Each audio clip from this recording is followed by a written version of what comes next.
Okay, what about the nucleic acids then? We've talked a lot about the building blocks of membranes, the way they self-assemble, and the properties of the membranes that they assemble into.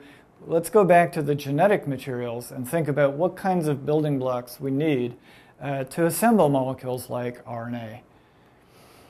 Now, again, we have a difference between the molecules used in modern life. So these, of course, are nucleoside triphosphates.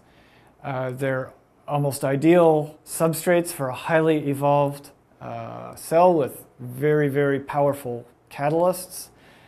These molecules are kinetically trapped in a high energy state. They don't spontaneously react very well at all, so it takes a very sophisticated catalyst to use molecules like this as a substrate.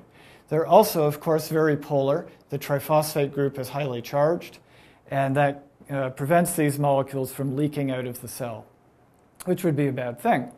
On the other hand, in a primitive cell, if you imagine that substrates, food molecules, are being made in chemical processes out in the environment, it needs to be possible for those molecules to get across the membrane spontaneously and get into the interior of the cell.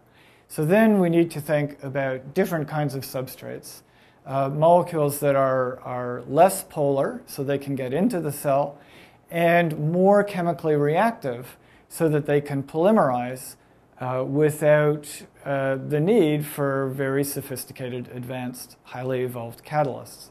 And so molecules like this were first made by Leslie Orgel and his students and colleagues 20 to 30 years ago, and studied in quite a bit of detail as models for the early replication of RNA.